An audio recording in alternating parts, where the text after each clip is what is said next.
Hey everyone, I'm really excited, except I can't see a thing. Can't hear me? They can't hear me. Is the mic on? Is it on now? Pardon? Can you hear me? Yes. Okay, you can hear me. Okay, I can't see you, but you can hear me. Okay, so I would like to, how do I get that up there? Should be,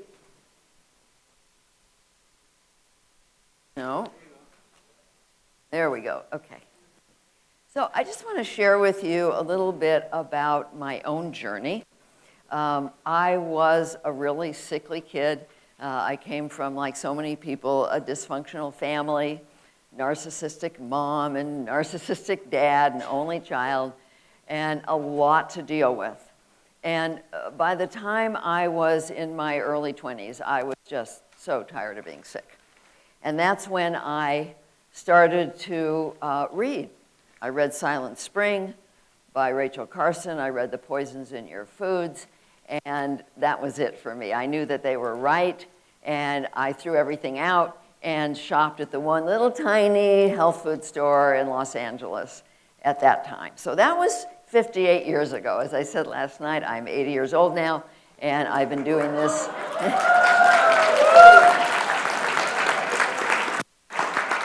Yeah, I've been doing this for 58 years, so I feel really grateful that I found out about it when I was so young, about what it really means to achieve health. And at that time, I was in college, people were making fun of me, I was a health food nut, and putting me down for what I was eating. And of course, most of those people now are either dead or they've had hip replacements, knee replacements. They're not laughing. And I raised my kids that way as well. And I'm very grateful that they are raising my grandkids that way as well. One of the things that was really important to me, I was raised in an atheist family. God was a dirty word in our home. My dad would say anybody who believed in God is just a crutch. And so I did not get any support for my natural spirituality that I had at that time. And so I started on a search, and what I really wanted, I wanted to have at-will connection. I thought it was possible. I just had a sense that we lived in this universe of love and wisdom, and that we could access this. But I didn't know how to do it. And I became a psychotherapist, and I practiced traditional psychotherapy for 17 years. I was not at all happy with the results. I had had a ton of therapy dealing with my past, and I was not happy with that either. So at that time, I started to ask for a process, something that would really work rapidly and deeply. That's when I met the co-creator of Inner Bonding, Dr. Erica Chopich. She had half the process, I had half the process. And so Spirit came in and put it together for us, and I started to practice this process, which I'm going to be showing you today. So what happened was really amazing, because all that time before that, I was trying to have this connection. I would listen to tapes, open into channel, meditate, had a guru, all of it. I couldn't have that. It would come in every once in a while, like I would feel this energy or get some information, but I couldn't tap into it at will. After I started to practice inner bonding, suddenly there. And one of the bases of inner bonding is the concept of intention. And that at any given moment, there's only one of two intentions available. One is to have control over your feelings, over people, how they feel about you, over outcomes, and virtually all of us have learned to try and have control in many ways. The other intention is the intention to learn about loving yourself and then being able to share your love with others. So as I learned to open to learning, all of a sudden, I had this connection. It was like magical. It was amazing. So I thought, okay, I'm going to teach this to my clients and they're going to be able to have this connection.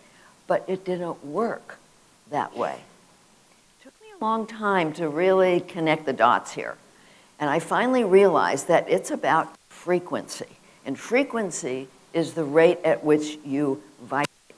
Now, your thoughts create a frequency. For example, if you're angry and blaming, you're going to have a low frequency. But if you're loving and caring and happy, you're going to have a high frequency. Your thoughts have a lot to do with that. But so does your body. So what I realized is that since I had been eating well for all those years, my body was also operating in a high frequency. And the combination of the intention to learn about loving myself and eating well enabled me to have that at-will divine connection.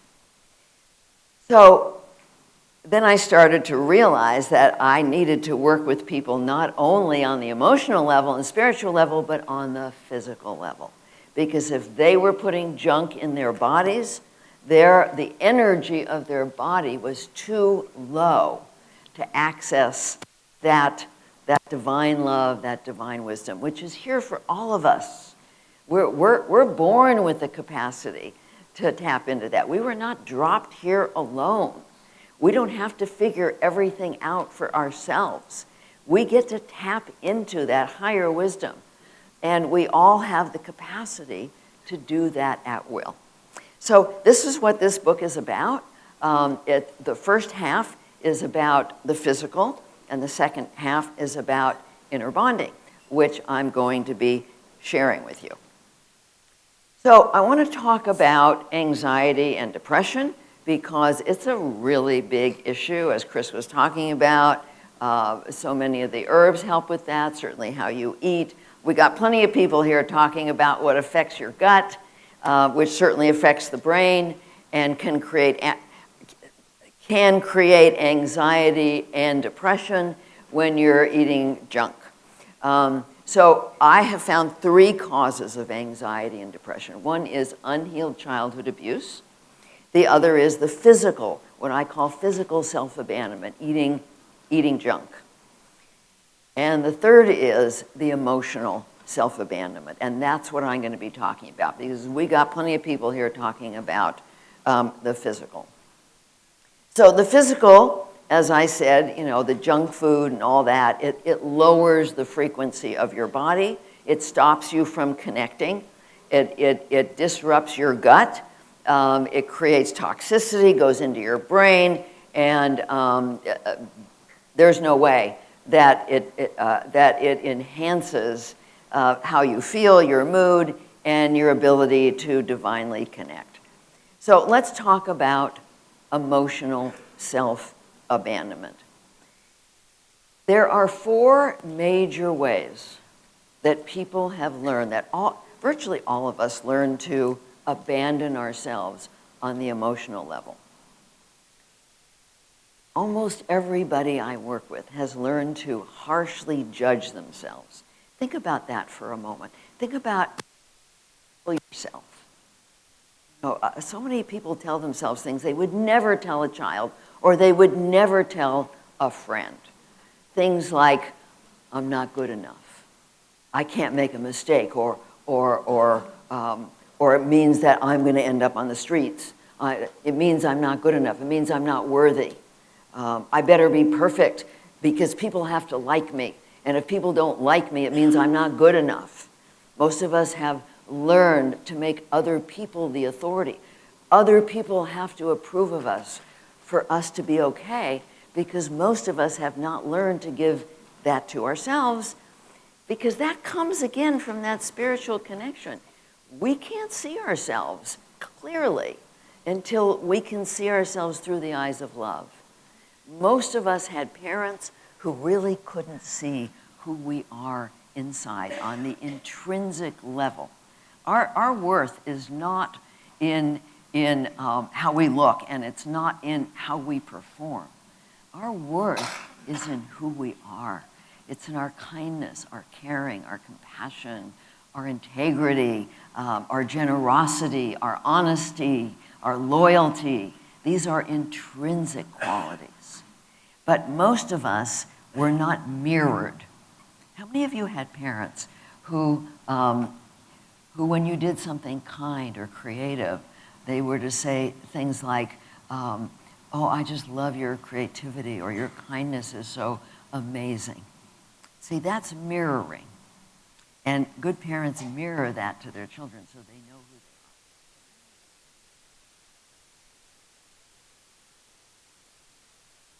they are. Pardon me, the mic went off? The mic went off. Is it on? Okay.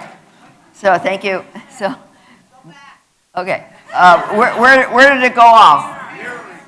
Mirroring. Okay. So most of us did not get mirrored. We didn't get seen. I didn't get seen for who I was. Is it off again?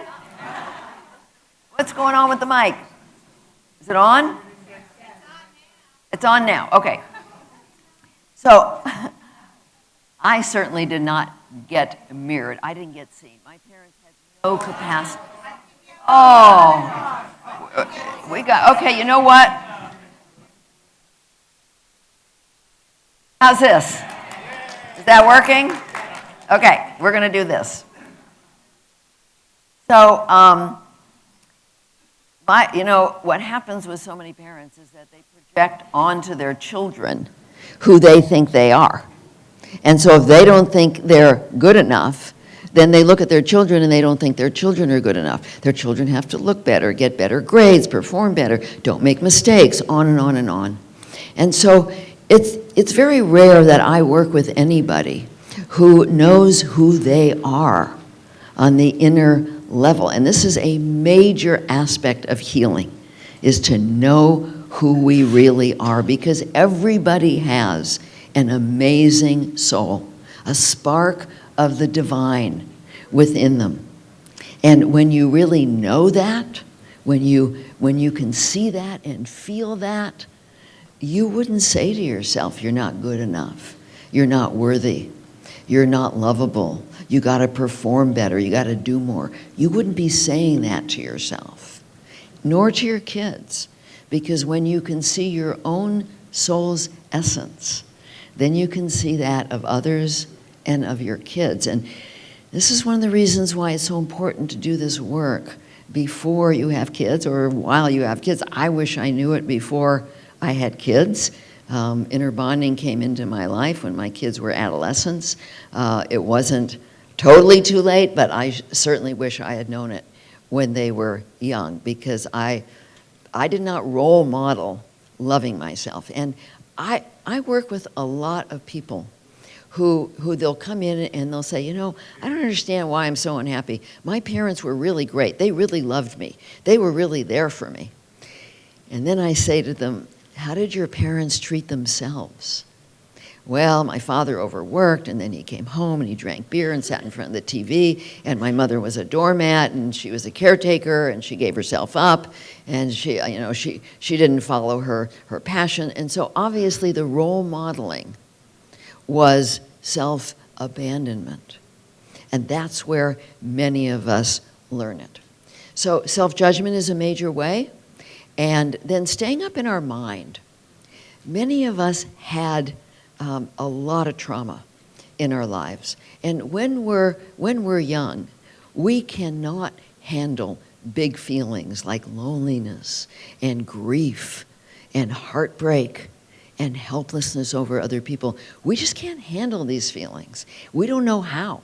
And our parents didn't know how. And so we have to disconnect from our body. This is where the feelings are. They're in the body. We go up in our mind so that we don't have to feel them.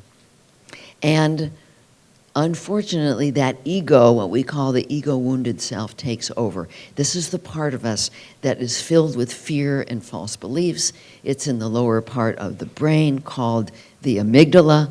And this is where the fight or flight mechanism is. And that's the part of us that goes, you're not good enough. What's the matter with you? You didn't do it right. You didn't say the right thing. You got to do this. You got to do that. On and on and on in the background. That's the ego. That's the wounded ego, the wounded self. And so many of us are operating from that place in our mind. We're not present in our body, with our heart, with our soul. We cannot connect to our divine source when we're in our head, when we're focused in the mind, because the frequency is low. It generates fear. And that's where a lot of the anxiety and depression comes from this self-abandonment. If you were to say to a kid, for example, you're going to a party and you better impress everybody there. You better say the right thing. You better do the right thing. That kid's going to be like this, right? Going to be tense, going to be anxious. Well, we do that to ourselves. And if the kid comes to you and needs help, and you're in your mind, you're on your computer, you're reading a book, you don't pay attention, that kid's going to feel abandoned, rejected, anxious, depressed. That's what we're doing to ourselves. The third way we avoid responsibility for our feelings and abandon and reject ourselves is we turn to various addictions to numb out.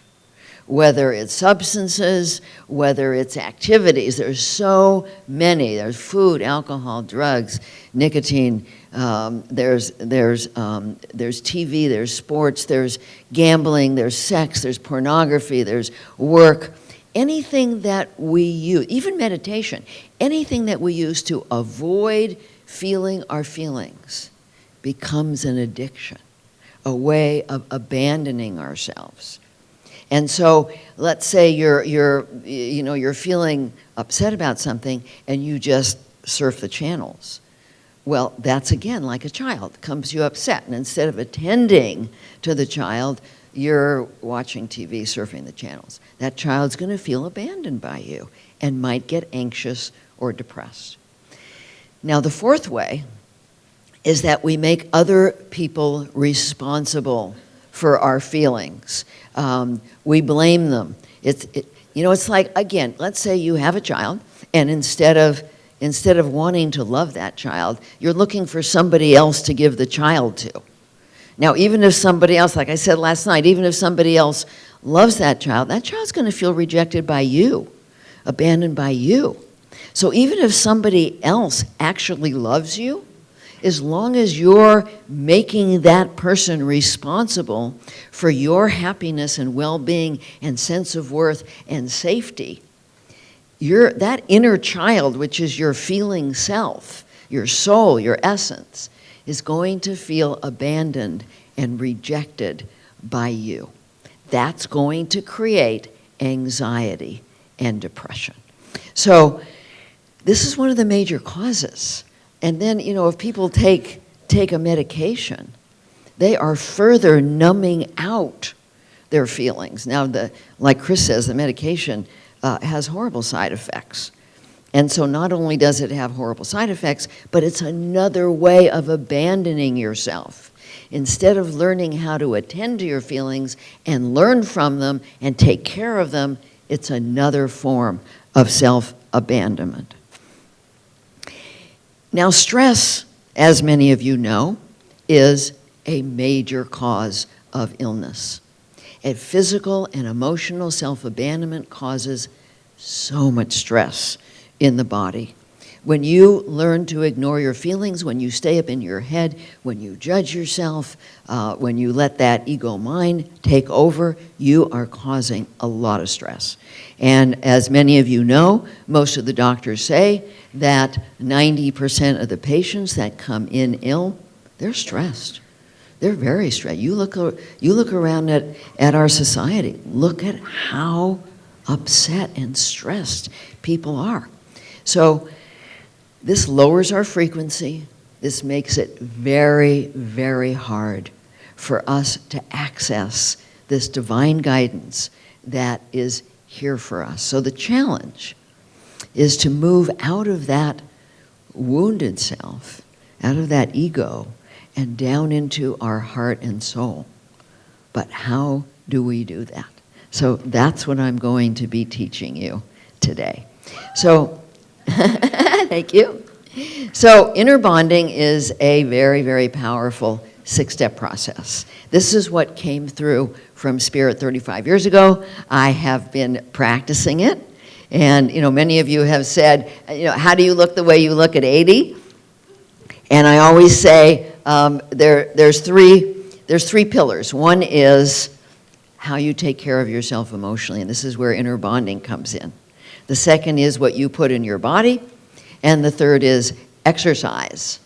And when you, here's the thing, when you learn to love yourself, which is what this is about, it becomes easy to eat well, because you love yourself. It's like if you have a child that you love, you want to feed them well. You want them to get enough exercise. There's no resistance when you love yourself. And so when you learn to love yourself, the resistance, the procrastination is actually gone. You want to do what's loving to you. And this is what practicing the inner bonding process is all about. And I've been doing this now for 35 years. I work with people all over the world, on phone, on Skype. We have many, many trained facilitators who work with people. I do workshops, I do courses, I do 5-day intensives. There's many ways. On our website, there's many free ways to learn this process. And with the books that are out there, which I'll be happy to sign at the end, you can learn this really incredible process. Okay, you have papers there, and I'm going to go through them to help you understand. So I'd like to start with some definitions. You have a couple papers on your seat there, and if there's not enough, please share them with somebody.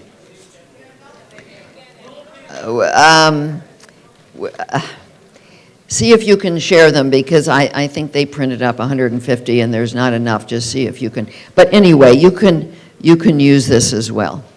Okay, I'm going to do just some brief definitions so we're all on the same page. When I talk about the core self, there's a lot of words for this. The core self, the true self, the inner child, the essence, the soul. It all means the same thing. It's who you really are, the spark of the divine that is within each of us. And as I said, the wounded self is the part of us that has absorbed so many hundreds of false beliefs about ourselves, about others, about spirit, about control. This part of us just wants to control everything. Wants to control our feelings, believes we can't handle them, wants to control others and how they feel about us, wants to control outcomes, which we actually can't do. So this part of us is all about control. The loving adult is who we are when we're open to learning about loving ourselves. It has to start with ourselves. We got to learn to fill ourselves up with love, to see and value ourselves, and then we can share that with others. This is not about being selfish and self-centered and just being focused on ourselves. That's not actually loving to ourselves at all. This is about learning to see and value and take responsibility for ourselves, for our health, for our well-being, and then we are in a position to share our love with others, which is the most glorious experience in life, is the sharing of love. Whether you're sharing it with a partner, or you're sharing it with a child, excuse me, or you're sharing it as a volunteer, you're sharing it to help others, it's the most wonderful experience in life. Unfortunately, a lot of people who volunteer, they're not full of love. They're volunteering in order to get love. They're volunteering in order to get approval. And the energy is completely different. We can pick up the energy of somebody who's full of love, who's coming from love, and just get so much joy out of sharing it, and somebody who's doing it in order to get approval, to get validation, to get love back. It feels completely different. And the only thing that's really healing is when we share love from a full heart and soul. And in order to do that, you've got to learn to love yourself first. It has to start with that. If you're abandoning yourself, you're creating an emptiness inside. You're creating an emptiness that's like a vacuum. And so when you're with somebody, that emptiness wants to get love. And I'm sure many of you have had the experience of feeling drained when you're with somebody. Somebody who's an energy vampire, somebody who's empty and trying to get you to fill them up. It doesn't feel good. But this is because they're abandoning themselves, and they don't realize that that's what's happening. And they think the only way to feel filled up is by something external to them, whether they fill up with food or somebody else's attention and approval. It's external. This is about learning to fill yourself internally, because we all have a source of love. That's this divine connection. What we live in is unconditional love. And so when you learn to tap into it, and you learn to take responsibility for your own feelings, then you can fill yourself up with love. Okay, I am going to go through this chart. I know it looks a little bit overwhelming, and some of you do have the copy, some of you don't, but it is up there. Okay, we have two paths in life, and I call it the spiritual path of fear and the,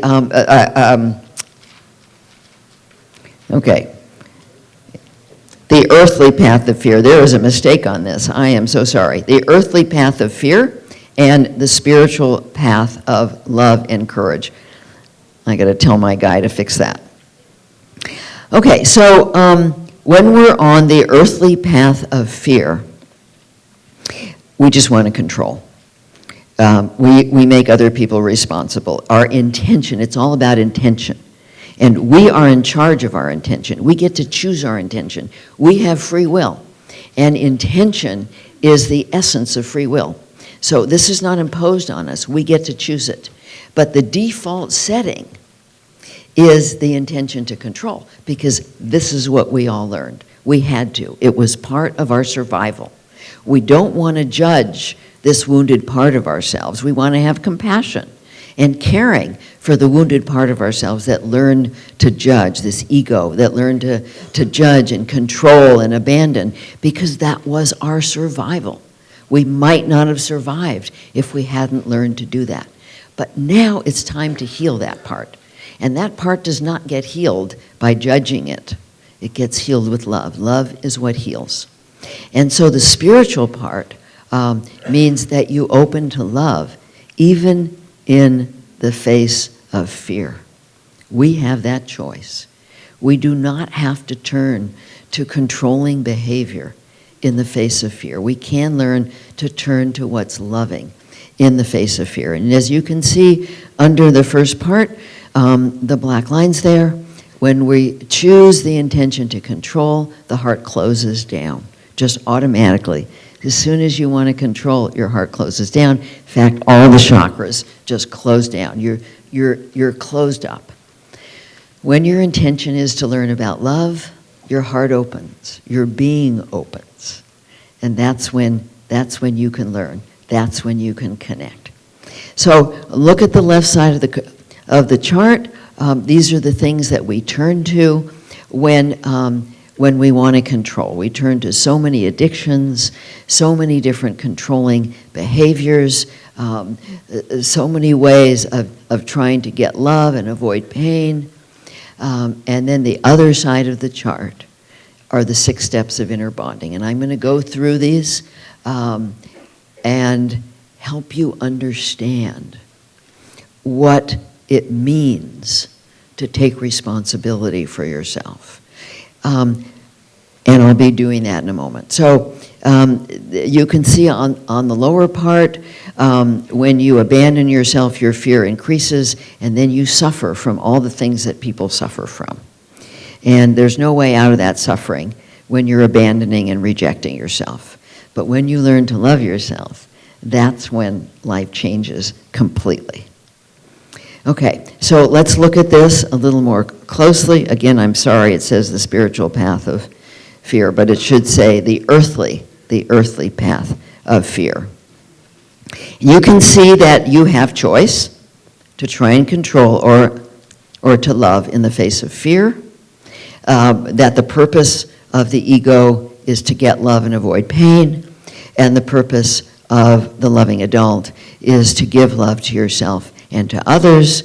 The intention of the wounded self is to find your happiness and worth externally, and the purpose of the loving adult is to bring it through from our higher guidance and learn to give it to ourselves.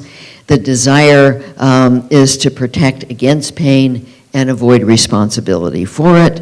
The desire of the loving adult is to learn to love and take responsibility for your own pain and your own joy.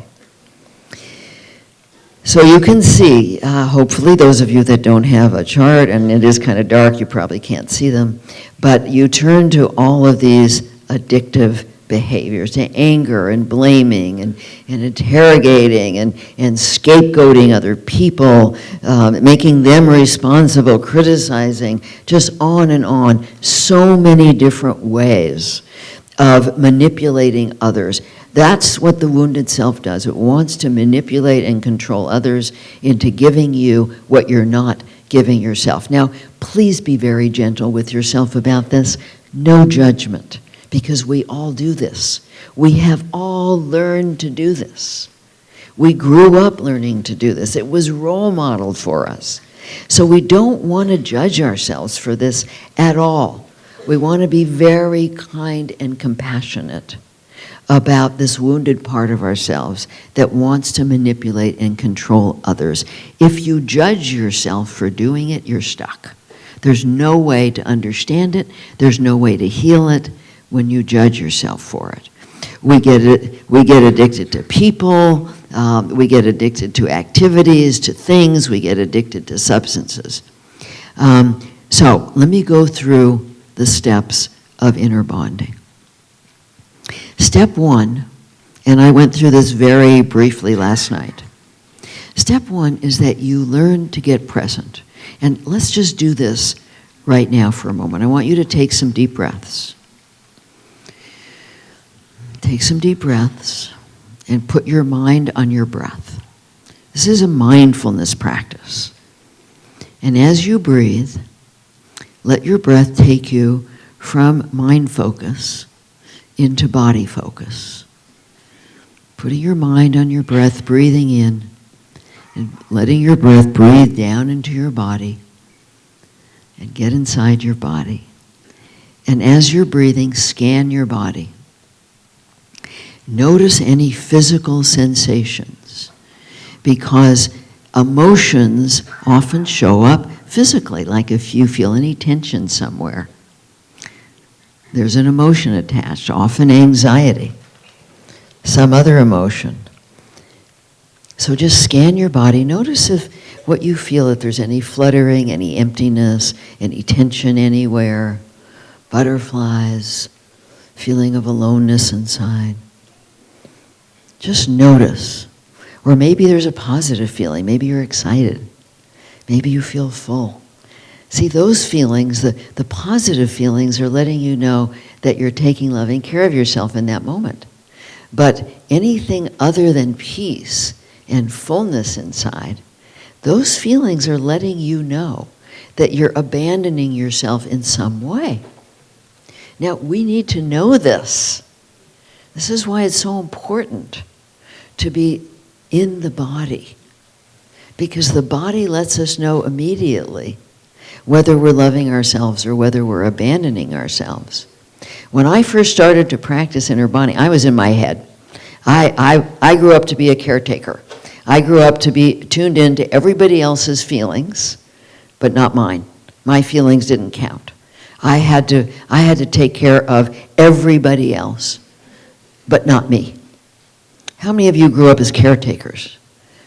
You don't have to raise your hands, but I know a lot. I know a lot of people did. A lot of people learned that their worth was in giving themselves up to take care of other people. That was me. And so I didn't know what I felt about anything. And it took me quite a lot of practice to remember to move from my head into my body. In fact, I had to wear this little gadget called a motivator, and it buzzed against my body every 5 minutes. And I would remember to check in. What am I feeling? What am I feeling? And I wore a rubber band to remind me, and I had notes all over the place to remind me, because I just couldn't even remember to stay in my body. And that's true of most of the people I work with, because we've learned to be in our head. But our feelings are in the body. This is what I call having your inner baby monitor on. Like if you have a baby and you want to be a loving parent, you don't put the baby to bed and go out to lunch, right? And in fact, what most parents do, if the baby is not in the room with them, is they have a baby monitor on. And the moment the baby cries, they go in, they pick up the baby, and they try and figure out what's wrong. Does the baby need to be fed? Does the baby need a diaper change? Does the baby need rocking? Is the baby lonely? What's going on? Well, that's what we need on the inner level. Imagine you got a baby in here, and that baby is letting you know through your feelings whether you're taking care of yourself or whether you're abandoning yourself. And so now at this point, since I've been practicing this for so long, if I get any twinge other than peace inside, I'm on it. What did I just say to myself? How am I treating myself? What am I ignoring? And so that I can deal with it right away. Because what I found is that if we don't deal with it right away, we kind of wind down into that rabbit hole. It kind of gets worse. And then we end up with anxiety, depression, guilt, shame, anger, aloneness, emptiness, all these wounded feelings that come about from self-abandonment. So, somebody say something? So, this is a practice. It takes practice. Like anything worth learning, it takes practice. And I hope you start to practice this journey from moving from your mind focus into body focus. It's one of the longest journeys you'll ever take, but one of the most important. And so once you're in your body, you want to make a decision to take responsibility. I want responsibility for my feelings. Just important to say, yeah, I want that. And then in step 2, so let's do that right now. I want you to breathe into your heart. Just take some breaths into your heart and make a decision that you want to be open to learning about loving yourself. This is unbelievably powerful to make this decision that you want to learn to be loving to yourself. This is where intention comes in, is in step 2, where we decide our intention. And part of step 2 is opening to a higher source of love and wisdom. Now, unfortunately, many people have had what I call spiritual abuse, where they were taught that God is a man in the sky who's judgmental, kind of like Santa Claus, knows when you're good and bad, and is a punishing God. And this makes it very hard to access that love, that unconditional love. To me, God is unconditional love and peace and truth and joy and wisdom. But one of the things that I do to help people bypass any spiritual abuse is I ask them to imagine an older, wiser part of themselves, their own higher self. Because, see, our soul is really big. The energy of our soul is huge. It's just huge. It's way too big to fit into our body. And so part of our soul is here. That's that inner child. That's that feeling place. That part of our soul communicates often through feelings. But there's our soul all around us. That's our higher self, higher soul. So right now, just see if you can imagine an older, wiser part of you, like 100 years from now, very wise, very loving, that absolutely adores you and is here for you all the time. Just use your imagination. It's okay to use your imagination. When I grew up, I was told, oh, it's only your imagination. But I've learned that the imagination is a bridge to spirit. It's part of our creativity. It's part of our ability to access that higher guidance. So just imagine that older, wiser part of you, or whatever else. If you have an angel, if you have your concept of God that works for you, if you have a saint, whatever it is that works for you, I want you to just invite the love and compassion of that higher energy into your heart just by saying, I invite you into my heart. Okay, and breathe that in.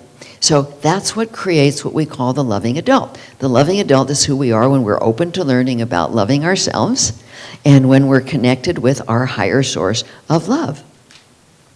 Okay, now we move into step 3. In step 3, this takes a lot of practice. Step 3 is a dialogue. It's like, let's say you have a child who comes to you crying. If you're a loving parent, first you're gonna hold the child. And then you're gonna say, honey, what's upsetting you? What's going on? And even if the child is upset with you, you're gonna wanna know. A loving parent wants to know. Well, this is what we're doing on the inner level. We're asking let's say that it's anxiety that you're feeling inside. And we're asking, what am I telling you? What am I doing? How am I treating you? What am I not doing that's making you feel this way? Or the depression, or the guilt, or the shame, or the anger, whatever it is that we're feeling. What am I doing? How am I treating you? This is so important to start to take accountability for ourselves. It's not about what somebody else is doing. It's about what we're doing. And then we go inside and we let the answer come from inside, not from our mind. So often when I do this with first-time clients, they say, well, I can't figure it out. And I say, don't figure it out. You can't figure it out. This is not a mind thing. Breathe inside. Let the answer come from inside. Because that soul, that inner child, will tell you if he or she trusts you to listen. Now, sometimes nothing happens. And what I say to my clients is that then you've got to start to work on being a loving adult. Imagine that you have adopted a foster child, and this child had been ignored or abused and comes into your home, and you want the child, you want to connect to the child, but you try to, and the child just doesn't trust you. And why should the child trust you? The child has had no experience in trusting you or anybody else. So it takes time if you bring in this foster child or you adopt an older child. It takes time. You have to be consistent. You have to consistently show up as that loving adult, and eventually that child will let you in. It's the same thing on the inner level.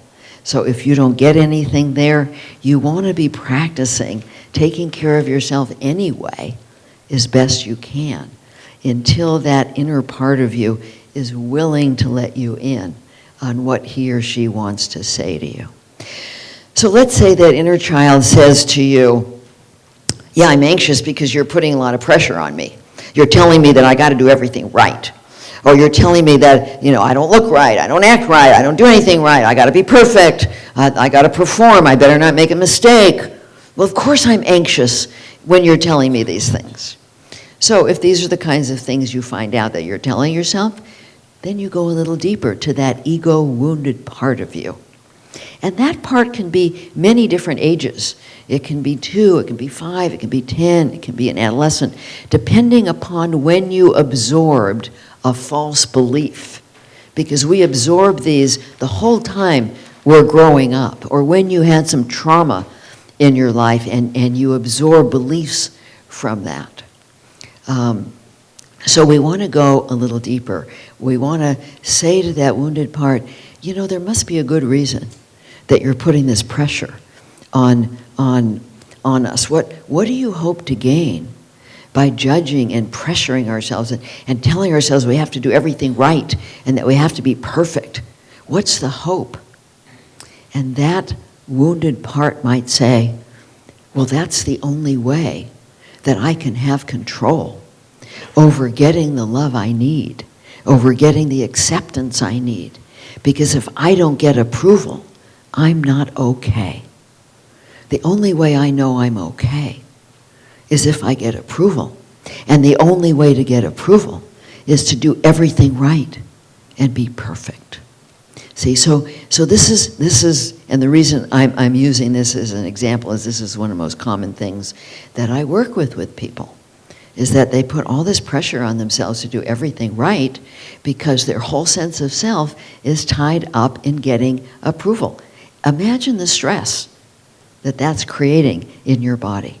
And that was me. That was me when I started to do inner bonding. I was always anxious. Always. In fact, my mother took me to a psychiatrist when I was 5 years old because I was so anxious. She thought it was my fault, not because she yelled at me all the time. In fact, I remember this tall, skinny psychiatrist, and after talking to me and talking to her, and I'm 5 years old, and he looks at me and he says, "Tell your mom not to yell at you." And I remember thinking, you tell her. I'm only 5 years old. She's not going to listen to me. And then my next thought was, I can do a better job than you. And that's when I decided to do the work I do. I was 5 years old because I knew I could do it better than the psychiatrist was doing it. And so that's how I got into doing this. Where was I? What was I? I got off track. Okay, so I learned to put all that pressure on myself because that's what we learn to do. And I was a very tense child. I was a very anxious adult until, and I can't tell you how much therapy I had. So many different therapists. They didn't touch my anxiety and my occasional depression. They did not touch it.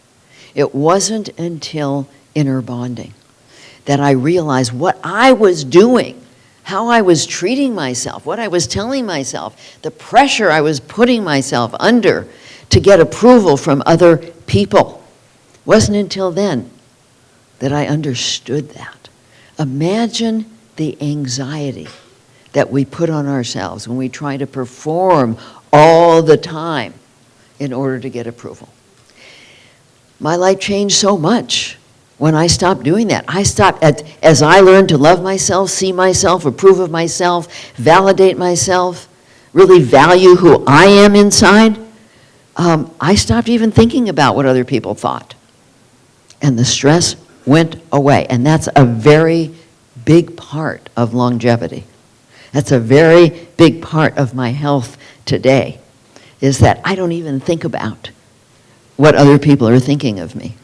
It's just, I just want to share. I just want to share who I am, and I love to help people, and I want to share what I think will help them. But you know what? Whether they take it in or not, I don't even think about it. So, okay, in step 3, that's going to take practice. You might tune in right now to something you're telling yourself that may be creating any anxiety or depression or guilt or shame or anger. Anger, let me just address anger for a minute, because one of the things that I learned about anger is that when we get angry at others, it's almost always a projection about some way that we're angry at ourselves because we're abandoning ourselves. We're not standing up, we're not speaking up, we're not taking care of ourselves, and then we're angry at others for how they're treating us, but really, so often other people are treating us the way we're treating ourselves. And so when you get angry, see, when I feel angry, I don't go dump it on other people. And I don't go dump it on myself. I go inside and say to this inner self, what are you angry at me for? How am I abandoning you? That's done miracles. 'Cause I used to be pretty angry. And I don't feel angry much at all anymore because I'm attending to that. So once you understand what you're doing, and you understand why you're doing it, what you hope to control, then you go to step 4. And step 4 is you're opening again to that, whatever it is that you want to open to, whether it's nature or energy or a light or your older, wiser self or your concept of God or a guardian angel or a higher teacher, a mentor, somebody who's died who loved you. It doesn't matter. The energy is there. And when you open to learning, you're going to start to get information. So in step 4, you're asking 2 questions. What's the truth? about any of the false beliefs. Like, is it true that my worth is defined by other people? Is it true that I can control how people feel about me? These are not true. These are false beliefs. And the second question is, what is loving to me? What is the loving action? What action is in my highest good? And this is vitally important, to take action. You know, like if a child came to you and said, I'm hungry, and you said, oh, thank you for sharing, but you didn't get food. Does it mean anything? Doesn't mean anything. So you can do the first 4 steps, and you can get that loving action, and a lot of people do, and then they don't do anything. So step 5 is you take the action. Now, this can be very challenging. When I first started doing this, I was in a relationship. I was married for 30 years, and I was the caretaker, and I was getting treated the way I treated myself. And as I started to practice inner bonding, I was asking, okay, if my husband is getting upset with me or judging me, and it doesn't feel good, obviously, what do I do? Because I would be like a deer in the headlights. Oh my God, I got to do something. I got to fix it. I would scurry around and try and make everything okay. I didn't want to do that anymore. It wasn't loving to me. And so after working with my higher guidance, I finally got the words which I had never heard anybody say, to say, I'm not willing to be blamed or shamed anymore. Now, very simple, right? I'm not willing to be blamed or shamed, and to walk away. That's what I was told the loving action was. I started to practice it. I started to rehearse it. The next time that happened, deer in the headlights, I completely forgot. And it took me a couple of months of rehearsing these words, because I had never seen anybody stand up for themselves like that, ever. Not in my family. And so one day, when this was happening, he was upset with me, and I very calmly came out of my mouth and said, you know, I'm not willing to be blamed and shamed anymore. Wasn't mad, I just said it, and I walked away, and my inner child went, yes! It was like, wow, I matter, I count. You're not going to treat me the way I was treated growing up, where I didn't matter. You're not going to keep treating me like I don't exist, like I don't matter.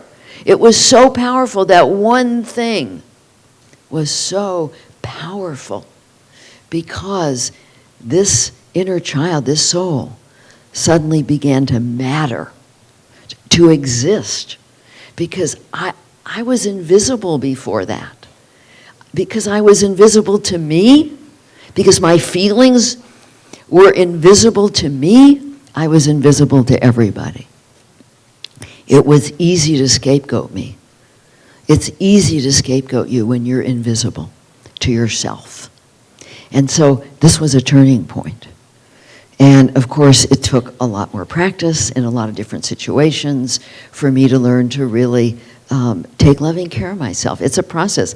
I'm going to be doing this my whole life, because I think that we're always presented with new situations. I'm presented with new situations, and I don't know what the loving action is in those situations. I have to ask. So often my clients say, well, yeah, I want to love myself, but I don't know how.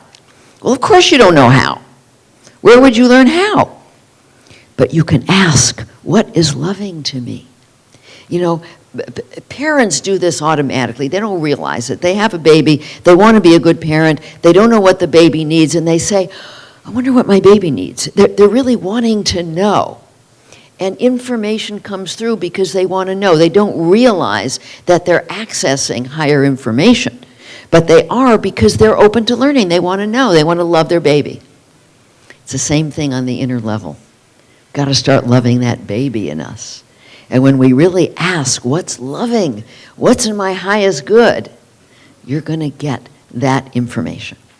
So the final step is, once you've taken loving action, is that you check in. How does it feel? If you feel relief, if you feel better, less shame, less guilt, less anger, less anxiety, less depression. You know you've taken a loving action. Your feelings are letting you know this. Okay, so once you have done this, you feel so much better. You can see on the left side when you act out from your wounded self, you continue to feel all the wounded feelings, anxiety, depression, guilt, shame, relationships. They're codependent, they're conflicted, you're not turned on to each other, the sexuality goes out the window. But when you're loving yourself, you start to feel safe. You start to feel secure. You're not trying to get somebody else to make you feel safe. You're making yourself feel safe, and this is absolutely amazing when you do this, and your creativity explodes. You know, one of the things that's been so amazing to me with doing inner bonding is that basically I step aside and I invite my higher guidance in. It's like, I'm probably not going to remember anything I've said here because I'm not the one saying it. I always say before I give a talk, okay, you do it. Would you do it for me? Yes. Okay, you do it. And I get myself out of the way. And I do the same thing with writing. When I first started writing, it was so hard. Oh my God, I would agonize. Now, when I sit down to write, I just say, okay, you're on. And it comes right through. And we all have the capacity to do this. This is why it's so important to have that divine connection. Your creativity is amazing. It comes from your higher self through you when you're open. Relationships blossom when both people are open to learning, or even one, because one person, sometimes I just work with one person in a relationship. And when that person changes, the whole system changes. Now, I can't guarantee how it's going to change. You know, and I say to people, you know, if you start loving yourself and you shift the whole system, either your relationship's going to get a lot better or it's going to get a lot worse. Because, you know, sometimes you have an agreement. Like in my relationship, we had an agreement. I was the caretaker, he was the taker, that's the way it was. And as I started to take care of myself, it got worse and worse, and that's very sad. Because after 30 years, I wanted an intact marriage, but it wasn't going to happen. And so I tell people, look, you don't know. You got to be prepared either way. Most of the time, with the people I work with, it gets better. And that is very, very gratifying. I mean, I've seen people who come in who are on the verge of divorce. They hate each other. They can't stand each other. They haven't had sex in years. They're fighting. They're distant. There's nothing between them. But if at least one of them opens to learning and starts to take responsibility for themselves, magic can happen in a relationship. So these are the 6 steps of inner bonding. They're on the website. They're in my books. You know, I have little cards that people can get to carry around with them until you actually memorize these steps. So learning to take responsibility for yourself. Lots of people say, oh, it's too hard. Oh, it's a burden. Oh, it's, you know, it's not at all. It's not at all. As you learn to do it, you realize it's a privilege. It's a privilege because as I got to know, as I started, okay, we're going to do a little process here. I'd like you to close your eyes for a moment. I want you to imagine yourself in a beautiful place in nature, someplace where you absolutely love to be in nature. And I want you to imagine that you're there with that higher part of you, your you know, whatever God is, your older, wiser self, an angel, whoever it is that works for you, whatever works for you, is with you in this beautiful place. And imagine that you, as a little kid, are also there. And you as a little kid, you're playing. And I want you to ask to see who you are inside through the eyes of that higher self, through the eyes of the divine. And just see if you can see some of the beautiful, beautiful qualities that every single soul has, because we're a spark of the divine. See your basic goodness. See how wonderful you are when you laugh. See your ability to be empathic. See your particular form of intelligence. See your own kind of creativity. See what's really individual and unique about you. See whatever gifts you've been given, maybe in art or music or science or math. See your level of sensitivity. See if you can own these qualities, because these are who you really are. And as you look at this little child, your soul essence, is there anything that you see that's not good enough? This is before you started to tell yourself you weren't good enough, so you might be pretty young. Is there anything about this child that's not lovable and that doesn't deserve your love? So it's not a burden, it's a privilege. This essence, this beautiful soul in you, is worth loving. And I feel privileged to be the one to love that soul that's within me. And I hope you learn to feel privileged to love the beautiful soul that's within you, just like I felt privileged to love my kids. They weren't a burden, they were a privilege. And so much changes. I used to be totally addicted to sugar.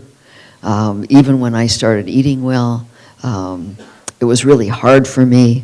I was, in fact, if I had been able to throw up, I would have been bulimic, but I don't have a gag reflex. So it took a long time, but as I learned and practiced inner bonding, all of that went away. Because those kinds of addictions are ways that we fill up the emptiness, but they're indicative of the fact that we're empty because there's not enough love inside. Love is what we need. And when you learn to love yourself and you fill yourself with love, these addictions just fall away. When I work with people and they say, well, shouldn't I stop doing this? I said, don't worry about it yet. Don't force yourself to try and stop doing something. Just learn to love yourself, and you'll see that it's going to go away. And relationships change so much. I work with a lot of people who are dating, and they're often asking me, why am I attracted to the wrong people? Why am I attracted to unavailable people? Well, it's because they're not available. We attract at our common level of woundedness or our common level of self-love. It's a frequency thing. So the more you learn to love yourself, the higher your frequency, the more you're going to attract higher frequency people who are also seeing and valuing and loving themselves, and therefore able to share love with you. So much changes, including your ability to manifest your dreams. Because being able to manifest is about frequency. The more you can connect with yourself and your higher guidance, the more excited you are about your passion, your purpose. I mean, I work with a lot of people that don't know why they're here and what their passion, what their purpose is. And as they practice inner bonding, they discover what that is.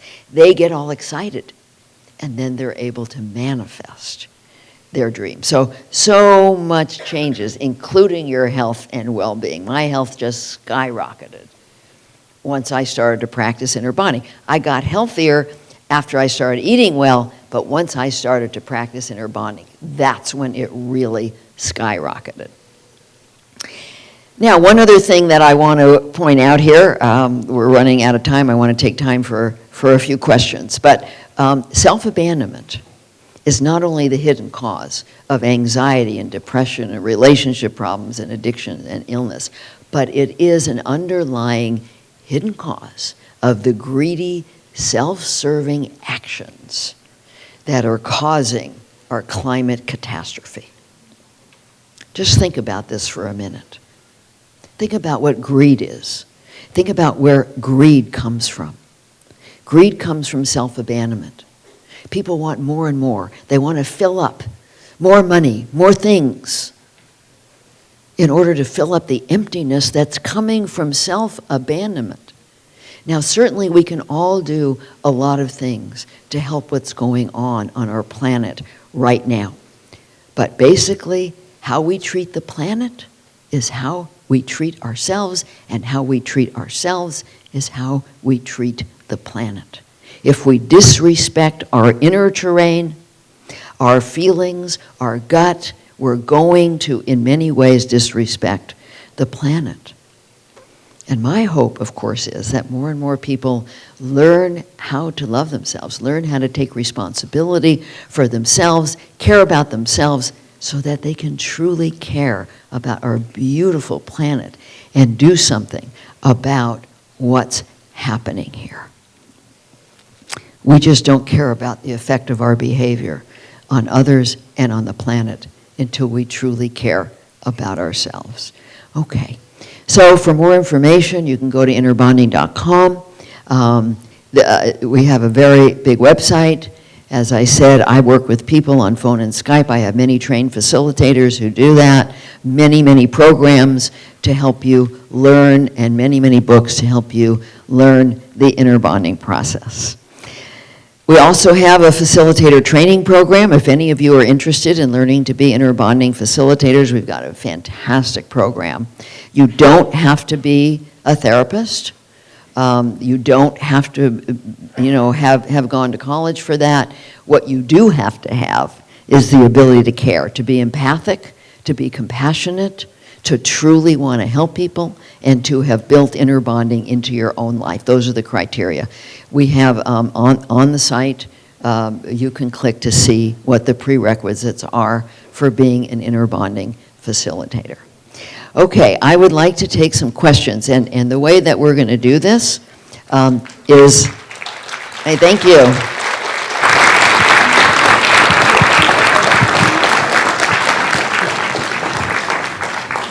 The way we're going to do this is that people are going to line up here, and they're going to be given a mic. So if anybody wants to ask me questions, please come up into the center aisle so that people will be able to hear the questions, because people won't be able to hear you unless you have a mic. So anybody who has questions, I'd be happy to answer them for you. After this, I will be out there signing books, answering questions as well. So anybody here have questions you'd like to ask? How did you kick your sugar habit?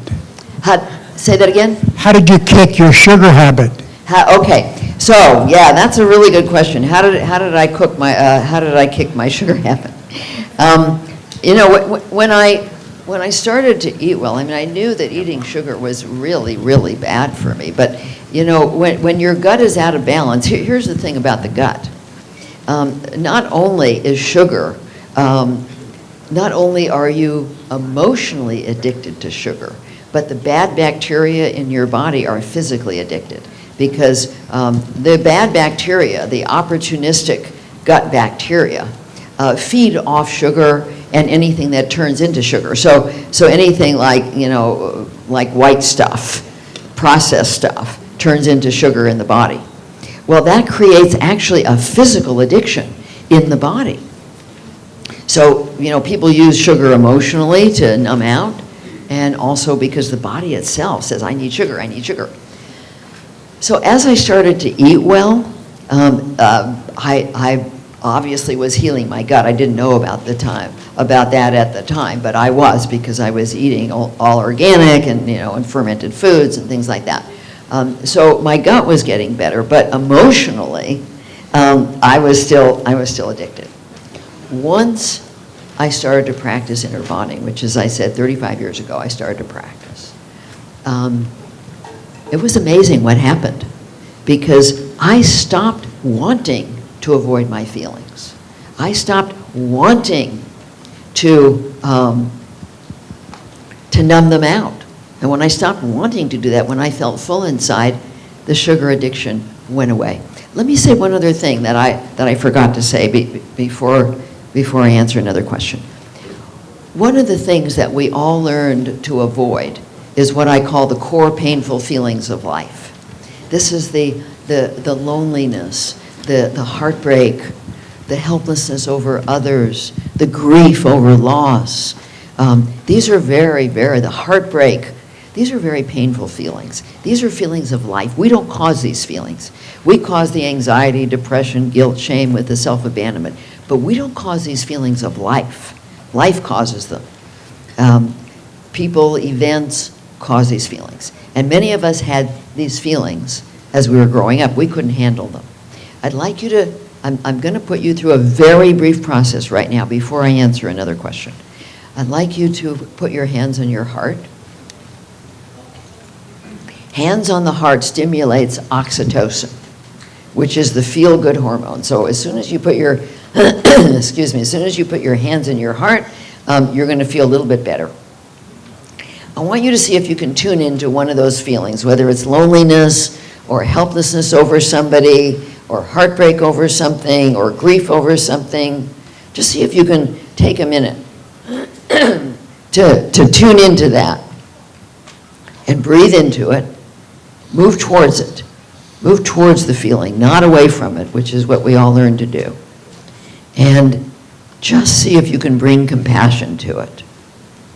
Bring compassion to this feeling. Bring kindness. Breathe into it. Be with it. This is a very simple process for managing the core pain of life.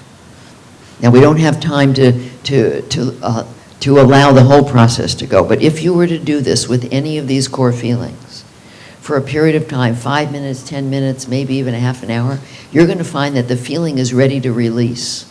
And when the feeling is ready to release, you say, I give it to God, and I ask for peace and acceptance, and the feeling moves through. Now, with big feelings like the loss of a loved one, it's going to move through for the moment, it'll come back, you do it again. It'll move through, it'll come back, you do it again. You may have to do it for a year, you may have to do it for 2 years, you may have to do it for a long time. But each time you do it, you will be releasing instead of stuffing the feeling down, because stuffed feelings create illness. You don't want to stuff them down. You want to learn to manage them. As children, we could not manage these feelings. As adults, we absolutely can. Okay. I'm just wondering, what kind of exercises do you do and how often? Okay, I am not a gym kind of person. I don't go to the gym. I walk every day, and I have walked up and down hills every day for probably 50 years. I take my dog, but I'm lucky. I live rurally, and so I walk up and down hills, nobody's there, and what I do is I do my inner bonding work out loud. I often encourage people to do it out loud. So I take my walk, and I do some prayer, and I get centered, and then I go in and I say, how you doing, honey? Out loud, because nobody's there. But you know what? If you're in the middle of New York, just stick your cell phone. Nobody will know that you're talking to yourself. So I mean, it's like I have a conversation. How are you doing? You know, am I taking care of you? And if I am, if I'm not, I'm going to do a whole inner bonding process. That starts my day with getting connected. If everything's fine, I go right up to my guidance. And I say, what would you like to tell me? It's open-ended. What would you like to tell me? I keep a tape recorder and I record, because this is where I get a lot of information. I get ideas of what I want to write about. I get all kinds of information if I just make it open-ended. What would you like to tell me? So that's my exercise, because I'm doing inner bonding the whole time I'm walking. It goes really fast. I walk for half an hour every day. That's it. But I also live on a ranch. So I work in my garden. I ride my horse. I mean, I do what the longevity shows, that people who who, they just do natural things. They just walk a lot and they do natural things. I'm not crazy about like working out, but I'm also a potter, so I pot, and that develops muscles, and so I'm moving a lot, but in really natural ways. Okay. Hi. How do you share this? Like what I've just learned? Like, I like to share when I learn new things and good things. How do you share this without being Well, one of overwhelming? the things we have on our website is an intro video. Okay. It's an hour and 20 minutes. It has a lot of this in it. That's one way of sharing it. But really, I have found that the best way of sharing it is to do it and be a role model for people. Because, the more you do it, the lighter your frequency gets, the brighter your light gets, and people want to know what you're doing.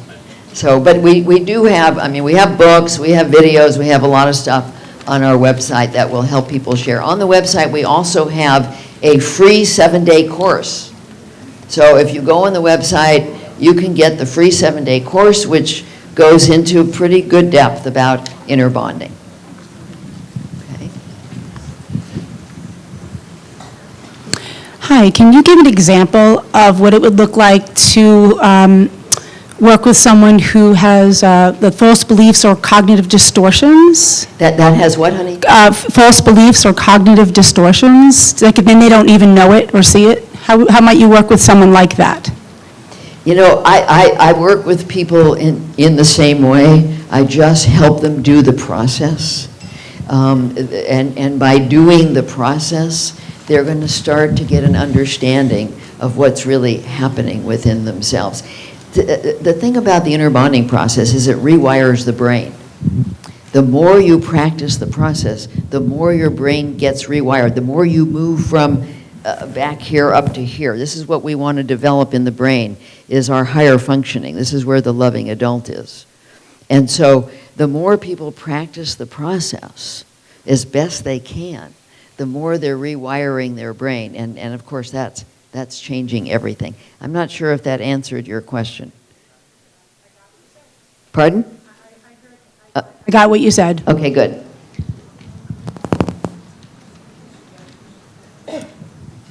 Hi, thank you. This really speaks to me a lot. I just wanted to get, when you were talking about putting your hand on your heart, and then you go to the pain, and then you feel the release, and then you say there was a statement that you say after that. What was it? So when you're feeling the core pain, you're feeling grief, or you're feeling heartbreak, you put your hands on your heart, you bring in compassion. Compassion is very powerful. Compassion is an extremely powerful feeling. You have to open to it. We don't generate compassion in our own being. We have to open to it. And this is another reason for being connected to your higher guidance, is you invite compassion in. And so you say, I invite in compassion. And then you just, it's like holding a child who's crying. You hold the child with compassion until you start to feel a release. Those of you that have had kids know that a child can come in crying, and you pick up the child and you hold the child and you kiss it and make it better, and you're compassionate, and it doesn't take very long for the feelings to move through, and the child is off playing again. This is the same thing. It just may take a little longer with the deeper feelings. And so you're holding them with compassion until you feel that they're ready to release. And then I say, I give it to you, God, and I ask for peace and acceptance. And it's a very simple process, but it's extremely powerful. This is what will help you manage the core pain of life. It's different than the regular inner bonding process, which is about the feelings that we're causing. Then we go through the 6 steps. This is about the pain of life. But even with that, once it's released, I will go to my guidance and say, is there anything else you need to tell me about this? Any other information that I need about this situation? Especially if it's like somebody died, there's probably not much information. But if it's like somebody who's been really mean to you, or then there may be more information for you. Once you have dealt with the pain of that, there may be more information for you. Okay, we just have a few more minutes left. Hi. So as adults, do you have any advice for how we deal with our adult parents? Because especially when they haven't made that transition into realizing that we're adults. So how do we speak to them as adults, caring for ourselves, but being respectful of that relationship? You know, I had a very difficult relationship with my parents, but what I found was that when I practiced inner bonding and I became a loving adult, I started to see them, I don't know how to put it, but I was older than them. You know, they were younger in their souls. My parents were incapable of compassion. Neither of them were capable of compassion, but I was. And so as I learned to practice inner bonding and stopped taking their behavior personally, it was so funny what happened, but I became the parent. And I could go in and hold my mother, who couldn't ever hold me. She absolutely loved it. She'd become like 2 years old because she never got held. And so I just stopped expecting anything from them. I just, stayed tuned in to what was loving to me. I was able to give to them without expecting anything back. Now, it didn't change them. I mean, I couldn't be around them for long periods of time because they were pretty toxic. But at least I was able to take care of myself around them. I don't know if that helps you. Okay. One more minute, one more question. First of all, I want to say I really enjoyed your program. Thank you so much. You're welcome. I can really relate to being caretaker and dysfunctional family, and you attract where you are at that level. Right. Been doing a lot of work, both physically, spiritually, mentally, emotionally, and this really resonates with me. But I wanted to know, since you were saying, hold your heart and stuff like that, have you ever done tapping? Yes, I do tapping, and I'm glad you mentioned it. I've done tapping for years. Mm-hmm. I studied with a master, mm-hmm. and tapping is a wonderful way of starting to release feelings. If your feelings are getting in the way of you, they're just overwhelming, using the emotional freedom technique is a wonderful thing to learn. I encourage everybody to learn the emotional freedom technique. You can learn it online. I teach it in our Self-Quest program. I teach it when I do intensives often. The other process is the trauma release exercises that you can also learn online that can be very, very helpful for people. Tapping. Pardon me? What is tapping, she's saying? The trauma, it's TRE, trauma release exercises. Right. We're actually out of time, but Okay. they're exercises that get your body shaking, because when we have trauma, we're supposed to shake, but most of us didn't. And so if you can look it up, the trauma release exercises, they're very, very helpful. Can I? The tapping it's called the emotional freedom technique, EFT. Look up the emotional freedom technique, it's free. You're tapping on the end points of the acupuncture meridians, mm-hmm. and it's a way of moving feelings through the body so that the brain starts to recognize them as benign. It's a very, very, I've used it for many, many years. Very, very powerful technique. Anyway, we are out of time. Thank you so much. Thank you.